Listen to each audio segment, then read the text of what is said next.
বাটাবাটির ঝামেলা ছাড়া সহজ একটি কদবেলের রেসিপি নিয়ে হাজির হয়েছি।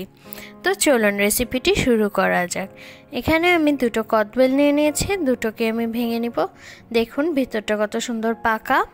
এখন আমি একটা চামচ দিয়ে বাটিতে এই কদবেলগুলো ছাড়িয়ে নিব। আমি 4টা কদবেলই সুন্দর মতো ছাড়িয়ে নিব, সাইডগুলোর সহ।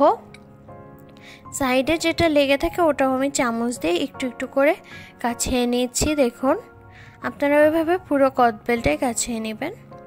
আর পাকা কদবেলটার কিন্তু বোঝা যায়, বাইরে থেকে একটা সুন্দর গন্ধ পাওয়া যায়।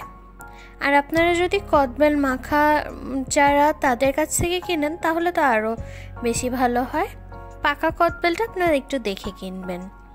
দেখুন আমার সবগুলোই কাছানো হয়ে গেছে।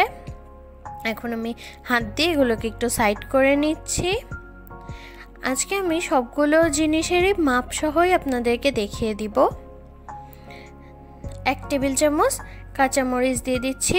কাঁচামরিচটা আমি ছোট ছোট করে কেটে নিয়েছি। দিয়ে দিলাম 1/4 কাপ ধনে পাতা। ধনে পাতাটা আমার খুবই ভালো লাগে, এটাও আমি ছোট ছোট করে কুচি করে নিয়েছি। 1 টেবিল চামচ চিনি দিয়ে দিচ্ছি। দিয়ে দিচ্ছি স্বাদ মতো লবণ।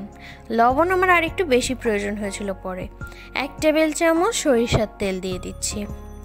এখন আমি প্রথমে এই কাঁচামরিচ ধনেপাতা যে উপকরণগুলো দিয়েছি এগুলো একটু নরম করে মেখে নিব।